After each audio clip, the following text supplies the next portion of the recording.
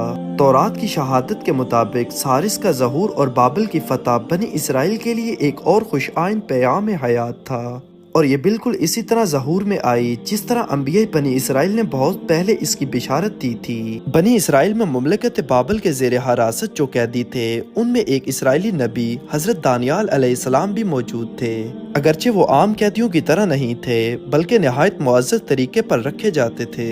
بخت نصر ان سے عام مشورے لیا کرتا تھا اور اس کے بعد حکمران بھی ان کو مقدس سمجھتے اور مشورے لیا کرتے تھے۔ سائرس کی فتح کے بعد بنی اسرائیل کو آزاد کر دیا گیا اور ان کے وطن شام میں ان کو پہنچا دیا گیا۔ شہر اور مسجد اقصی کی تعمیر نو میں حصہ لیا۔ ہیکل سلیمانی جس کو بخت نصر نے تباہ کر دیا تھا دوبارہ تعمیر کروایا۔